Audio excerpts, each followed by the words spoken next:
as NATO communicates what it's going to need from the United States, just like it will to other nations. And as they do that, we will certainly be able to acknowledge and announce those U.S. capabilities and units who will be going specifically as designated to support the NATO mission and the NATO response force. Now, as we've also announced previously, the Department has placed a range of multi-mission units in the United States and Europe on a heightened preparedness to deploy, which increases our readiness to provide for the U.S. contributions to the NRF on a shorter tether than what we could do before. With today's activation, notice, by General Walters, we stand ready, if called upon by NATO, to support the NRF in the defense of the alliance, and we'll absolutely do that. And with that, we'll take questions. Bob. Thank you, John. So two things on that point. President Biden just announced that he has ordered additional forces to Europe. And is that part of what you just described? And the second question is, so NATO has activated a portion of the the response force, and you can't say how many troops the U.S. will contribute to that because they haven't asked for any troops yet? Yeah, so I think in the President's statement, I think he was referring to his announcement yesterday. This was a readout of his call with President Zelensky, and he was reiterating that in that conversation, he was pointing back to the announcement that he made yesterday. So I have no new announcements of force deployments to speak to today. Think about this activation a bit like you would an RFF, a request for forces, right? So it's now been activated, and so we'll be in direct consultations with NATO and General Walters in his sack your hat to work through what the requirements are going to be for the NATO response force and the very ready joint task force. And as I've said many times before, the Secretary is very, very committed to making sure that whatever those requirements are, that the United States is ready to lean forward as much as possible. Yesterday's announcement, the 7,000 that we talked about, as I also said yesterday, portions of them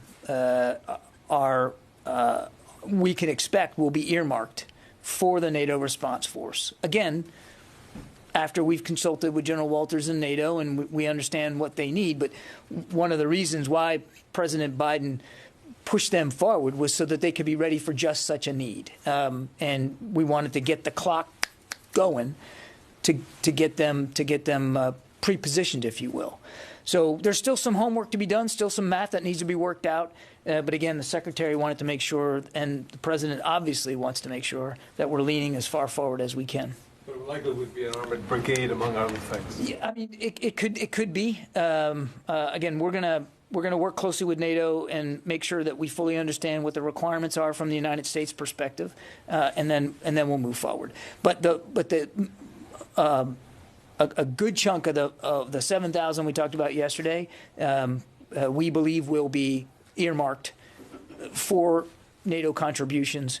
Again, if it's deemed that they are needed, they're wanted, and they're ready. And if they aren't, well then they can be used unilaterally to support and reassure our allies. For the President and for the Secretary, this was very much about trying to lean forward. So I don't have any specifics to say today, specific units or timelines or schedules, but I want to point back to what we said all along, that the United States, we take this commitment very, very seriously, and we're going to lean in as much as we can. Okay? Idris? Part of criticism has been we're now 2 days into the invasion. This was seen coming, a couple of weeks ago. Why are there still such few details? And if the need is so urgent, they could roll in through Kyiv in the coming days. Why not be able to give more details about what units are going where? Why aren't there? I guess. I'm not sure what Russian operations in Kyiv has to do with the timing of how soon we can identify units, Idris. If I may, very politely, just challenge the premise here. We have been, the United States in particular, has been very forward-leaning in terms of reassuring allies. And with each muscle movement, we've been right up here talking about it and identifying them to to the level of specificity that we can, as we did again yesterday. But the way the process works in NATO is you have to approve a defense plan first, and then the activation comes second. That happened today. The heads of state approved defense plans, which then gave General Walters as SACEUR the authorization he needed to authorize activation of the NRF, and then now it goes to the nations to fill those needs. But we have to be in consultation with NATO about what those needs are. Again, to my answer to Bob, it's not unlike a request for forces. It's just a different process, but it's the same idea. So I don't think that we're not waiting on anything. As a matter of fact, quite the contrary. The Secretary's orders authorized by the President yesterday actually put a good chunk of troops coming from the States going to Europe so that they can be ready for just these kinds of needs. Just with clarifications, how many troops are on prepared to deploy orders now? Is it still 8,500? No, it's north of that, and I've said that publicly before. It's several thousand more north of the 8,500 that was originally put on prepared to deploy. Jen. John, President Zelensky has made a passionate appeal to the U.S. and NATO to set up a no-fly zone over Ukraine. They have fought, as you've said, valiantly on the ground. Russia does not have air superiority right now. Why not set up that no-fly zone at Ukraine's request? Look, that's a policy decision at the nation-state level. I haven't seen the request that President Zelensky has made. I would just tell you. He said they've been set up in Syria, where there are Russian warplanes. It's been set up in the past. There's historical precedent for it. Why not unite NATO, European nations to set up a no-fly zone? I would just tell you that would have to be a discussion inside the alliance. The President has been very clear that U.S. troops will not be fighting in Ukraine, and that our focus is on helping them defend themselves, and we've done that. And we're going to continue to look for ways to do that and to shore up our NATO allies and our defenses on NATO territory. How would you characterize the fighting in the last 36 hours in terms of the Ukrainian fighting and what Russia's experienced? Well, I'm a little loath to get into a blow-by-blow here from the Pentagon podium on operations that we're not involved in. I would just tell you, broadly speaking, that we see clear indications that the Ukrainian armed forces are fighting back and bravely defending their country.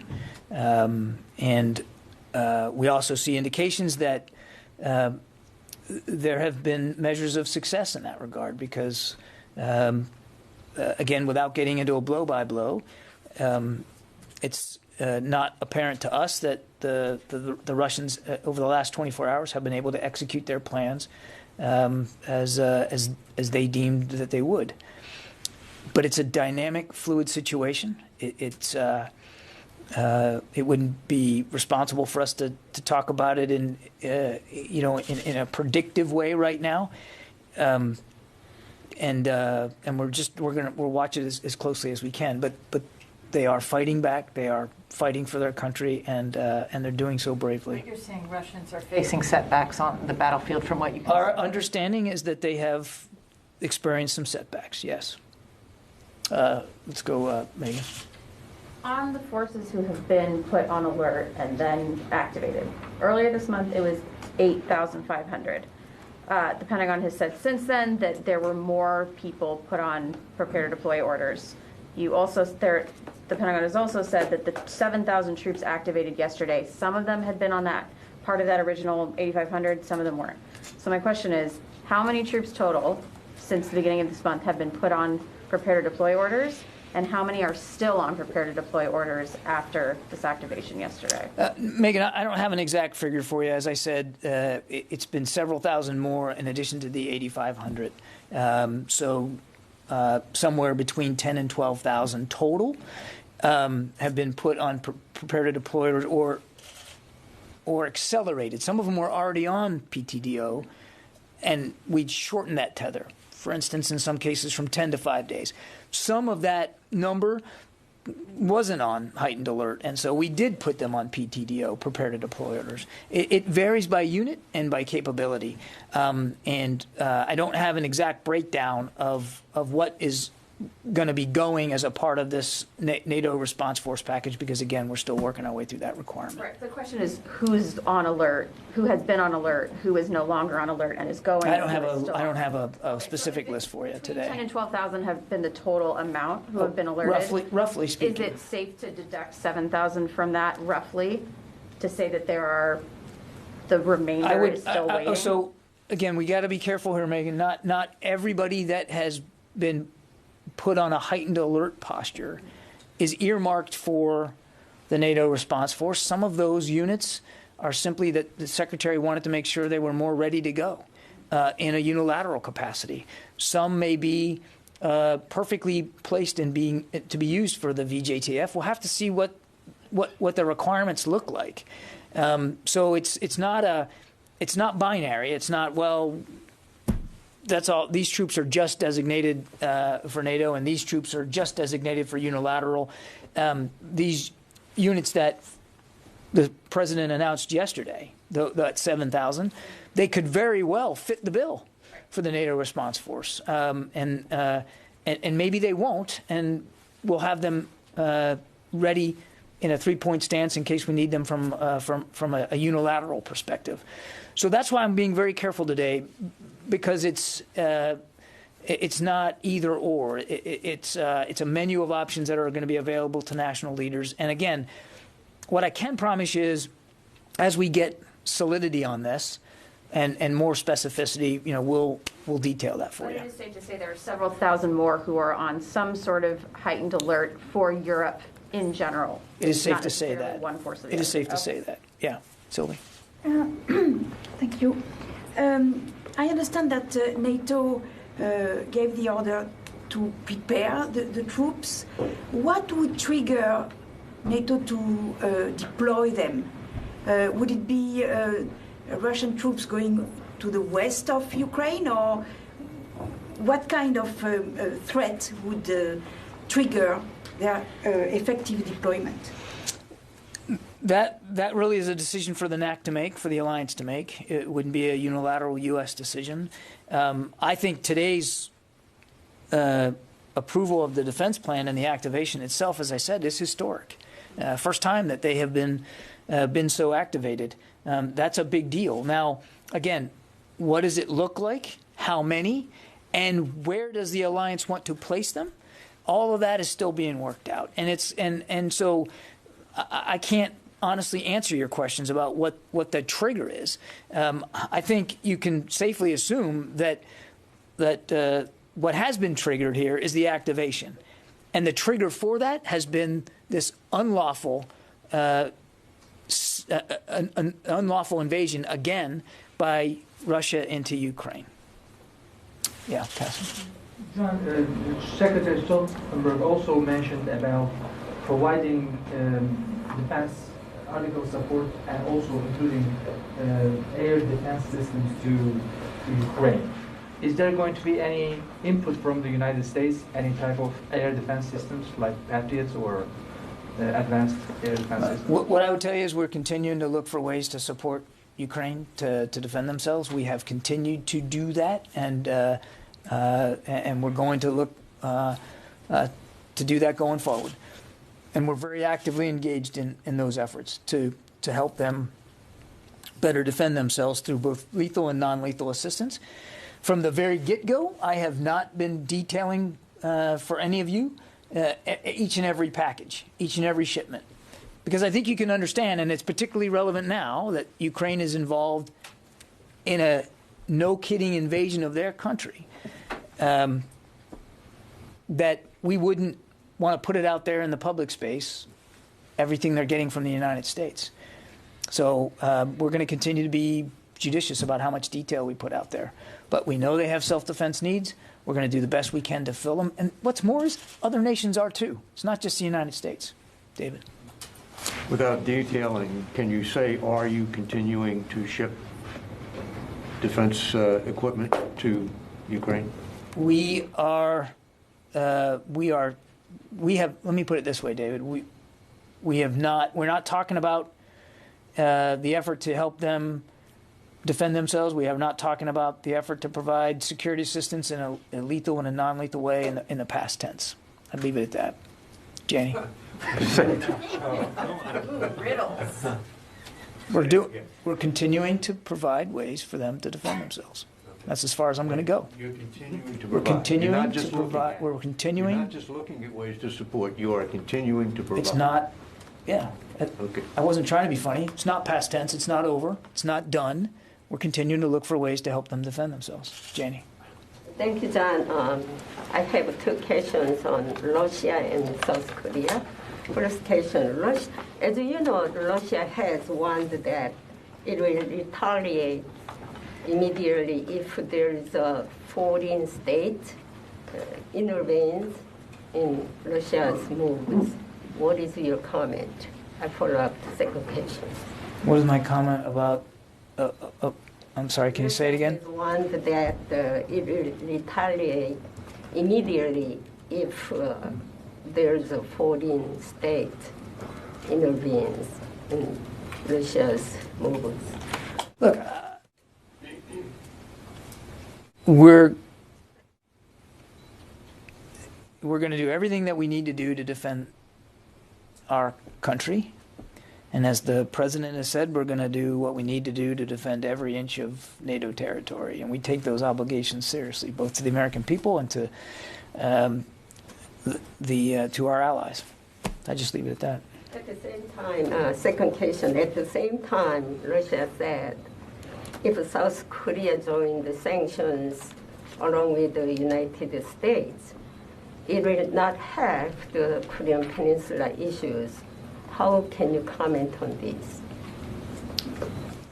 Russia cannot have Korean Peninsula issues if South Korea joined sanctions along with the United States. That means,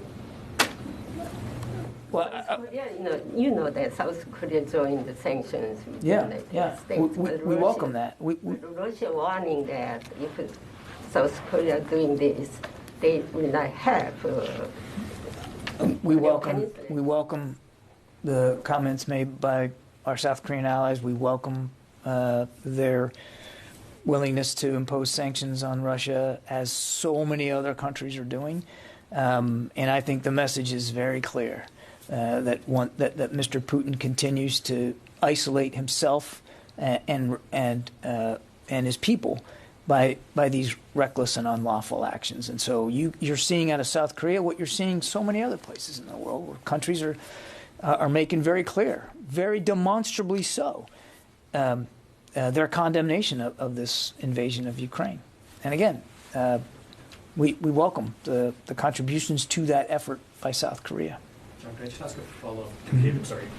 Would you say that the United States is looking for ways to defend, or is it that you are continuing to provide? Guys, I'm not sure why this has become such a rhetorical exercise. We continue to provide for support for Ukraine to defend itself. The situation, right, is different in Ukraine than it was just a few days ago.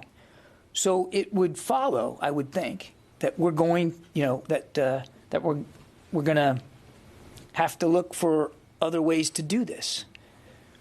The airspace over Ukraine is contested. The Russians don't have superiority of it. It's contested. So we are going, I'll be very clear here, we are going to provide additional security assistance for Ukraine. We will. How that is going to be done is still being worked out. Does that help? Okay. Good. Dan. Thank you. I was looking for a Pentagon reaction today to the back and forth. Finland came forward with some comments suggesting they may re-entertain. Who did? Finland. Okay. I'm sorry. Finland came forward raising the prospect of reorienting toward NATO a little bit more. Russia responded and basically made another veiled threat there. Do you anticipate from a Defense Department perspective any different kinds of conversations, any renewed discussions that would bring Finland under NATO at any point? I'm not aware of any such discussions, Dan. Again, that would be for the alliance to speak to, not the United States. I would just say what we've said before in the case of Ukraine. Who a sovereign nation associates with, what alliances it joins, that's between that nation and the alliance. In this case, it would be between any country in NATO. And Mr. Putin doesn't get a veto over that. He doesn't get to decide unilaterally on his own what an independent sovereign state chooses to do with its association and the alliances that it wants to join. So I don't know of any renewed conversations with respect to Finland. But again, that would really be between Finland and for the alliance to speak to, not the United States. Put another way, Ukraine was reorienting toward the West. They're paying dearly right now. Finland has raised similar prospects and are now also being threatened. Is there any straight line here that we should be addressing about threats on Finland and what that also would mean to Europe if there was a similar sort of operation on Finland? Well, certainly that would be extremely destabilizing. We don't have any indication that that's necessarily in the offing in terms of actual conflict there. And so I don't want to speculate about the prospects of that or what we would do if that happened. I would just say that we are right now in a situation where obviously the security of Ukraine is being threatened, but European security writ large is being threatened. And you've seen the alliance step up in ways that truly are historic and significant. And I think you're going to continue to see that going forward. If the Secretary said it best, I mean, Mr. Putin is getting exactly what he says he didn't want, a strong NATO on his western flank. And so without speaking to Finland specifically, we, number one, stand up for sovereignty and the territorial integrity of independent nation states. That's not going to change. And Mr. Putin, should he want to violate that in new ways, will find new costs, I'm sure, imposed upon him. Number two, our commitment to NATO is ironclad, and we're going to continue to look for ways to strengthen that. Okay? Let me go to the phones here. Abraham? Yeah, thanks so much for taking my call, John. Reports indicate that Kyiv could fall in as little as a day. Is the Defense Department doing anything to prevent Kyiv from falling? And then I have a second question. I don't have a prediction about what's going to happen to Kyiv, Abraham. And as I said, we continue to provide ways for Ukraine to defend itself, both from a lethal and a non-lethal perspective. And the other thing I'd say to that is you can see for yourself just an open press reporting, what your colleagues are reporting from the region, that Ukraine is fighting back. They are defending themselves. And as I said earlier to Jen, we certainly have seen indications that the Russians are not, in every case, making the progress that they thought they were going to make. What's your second question? Yeah, thanks. On any assessments about what Ukrainian air defenses remain intact? Thank you. I'm not going to get into a specific assessment about Ukrainian military capabilities. A, we don't have perfect visibility. B, even if we did, I don't think putting that out in the public when they're literally being attacked by a neighboring state is a smart move for us to make. Dimitri? Thanks, John. Thanks, John. A couple of questions. The first is whether you have any updates on the amphibious landing assault near Mariupol. And secondly, some European intelligence officials say that actually half of Russia's combat power that had amassed along the border has now moved into Ukraine. I know in the US there was a view that a third had moved in. Have you seen big numbers move in today? We have seen continued movement by Russian forces into Ukraine, both from the north and from the south. I can't give you, Dmitry, a percentage what that looks like. I would just tell you that we don't believe that the majority of the combat power that Mr. Putin had arrayed alongside Ukraine has been employed inside Ukraine. But it is fluid. Literally, the situation changes by the hour. So, again, I want to be careful that I'm not getting into providing an assessment of operations in which we are not involved. And as for the amphibious assault, we do believe that such an assault is being conducted today, but we don't, again, have perfect visibility on the progress of that. And I couldn't give you a blow-by-blow of exactly how many they've put ashore and what they're doing. But it certainly appears to us to be of a piece of their designs in the south to further cut off the Donbass region and to from a southern perspective continue to try to take population centers. Karun?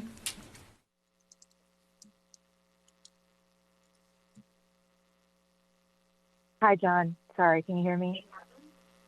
Can you hear me, John? I got you. Hi. Okay, sorry. I was going to take myself off mute. Two questions. The first, just to clarify on the numbers thing. I know we were talking about the 7,000 that was announced yesterday, but of the 12,000 that you've kind of approximately that you've already been sending over to Europe, how many of those are supposed to be under the auspices of NATO and these new plans that would go forward? And then also, I understand you're not talking about where U.S. troops would be going because those defense plans are still being worked out, the details. But where do you see the potential flashpoints, maybe spillover points where NATO needs additional help right now as you're looking at that sphere of influence, whether or not that's specifically where U.S. troops end up going? I wouldn't describe locations on the eastern flank of NATO as flashpoints right now. I mean, the Russian military is very much focused on Ukraine, and particularly the eastern half of the country. This is about reassuring allies and sending a strong message to Mr. Putin that we take our Article 5 commitments seriously. So I would not describe the eastern flank NATO territory as flashpoints or having there be flashpoints on them. Most of the forces that we have either repositioned inside Europe or flowed from the United States, we've done on a unilateral basis. In fact, all of it we've done on a unilateral basis. What I said yesterday and what I tried to say today was of the 7,000 that the president ordered yesterday, some of those will probably be earmarked for the NATO response force when we finally hash out the requirements with the alliance and what that looks like. And it was the Secretary's desire to get them moving, get them ready and get them moving and get them as pre-positioned as possible so that when we have all the requirements in place, when actual deployment orders are given for the NATO response force by the alliance, they'll be more ready to do that. Tara from Defense One. To clarify, is that 7,000 as a separate silo from the 12,000 that are there that will stay unilateral, or are we kind of cross-counting numbers and pools of U.S. troops? Successfully talked with Megan. It's not binary.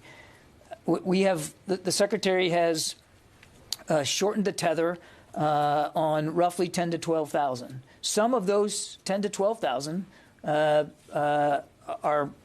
are going to be earmarked for the NATO response force. Again, it's going to depend on what the capabilities are requested and what's the need, and then we'll go from there.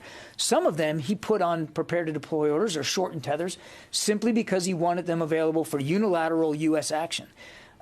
We have to work this out with NATO, and when we do, we'll have a better sense of who's going where and what they're going to be earmarked for. It is entirely possible, for instance, that units that are in Europe on unilateral orders, depending on what NATO needs, could be moved off of that and into the NATO command structure. Again, we're still working our way through that right now. So it's an unsatisfying answer, but it's an honest one. We simply don't know what that breakdown is going to be. Let's see. Tom Squitieri, Talk News. Hi, John. Good afternoon. Thanks. I have two questions. My first one is, as well as you understand the Pentagon's view on this, does the NATO Readiness Force only apply to NATO nations, or could they go to places like Sweden, Finland, or Moldova?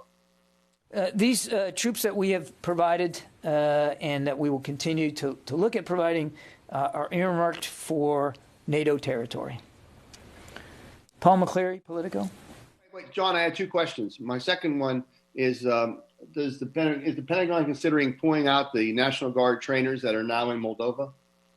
I know of no such plans. Paul McCleary. Hi, John. I'm on the line still waiting. If I could get my question. Go ahead, Tara. Tara. Thank you. How concerned is the building that this conflict could potentially spill over to the eastern flank countries? Putin has not been completely clear what his intent is and whether his intent maybe extends beyond Ukraine. I'm just wondering if in any of the conversations with counterparts with Russia, have they clearly communicated that their intent stopped at Ukraine? It is. You said it actually in your question. It's not entirely clear if Mr. Putin has designs beyond Ukraine, and it's because that's not perfectly clear that we continue to look for ways to bolster our NATO capabilities and to reassure our allies. I mean, one of the reasons we're doing this is because we want to make it clear to him that we will defend every inch of NATO territory. I'm sorry, Paul, go ahead. War. John, just one follow-up. Is there any concern that this could grow into a regional war? I think there's no reason for it to be a war now, Tara, and it shouldn't have been. Mr. Putin had diplomatic options on the table that he decided to ignore and to invade Ukraine regardless. So there should be no reason why there's a war now. There is obviously one. Clearly, that's evident. We need to make sure, and we will make sure, that it's very clear that we're going to defend every inch of NATO territory. I'm not going to speculate about what the future holds because it is not perfectly clear where Mr. Putin is going here. We want to make it clear that he will not be able to threaten in any tangible way our NATO allies. Okay, Paul, let's try it again. All right, third time's the charm. Thanks. You said we're going to continue to supply defensive weapons to Ukraine. Is there any consideration of training Ukrainian troops outside of the country for them to then go back in and fight? I think we're looking at all kinds of different ways to continue supporting Ukrainian armed forces, and we're not taking anything off the table with respect to how that might manifest itself going forward, and that could include some training. John? Yeah. Let me ask. So you've addressed the issue of supporting the Ukrainian forces several times now, looking into different ways, which might lead us to include that your assessment is that Ukrainian forces can actually resist for a long time. Is that the assessment? To be able actually to get that assistance in various ways, in lethal and non-lethal. I'm not going to put a timestamp on this, Fadi. I mean, but you can see for yourselves that the Ukrainians are fighting back. They're defending their country. So you don't think that the time is running in a way that it might be too late to provide any type of assistance? We have been providing assistance for quite some time.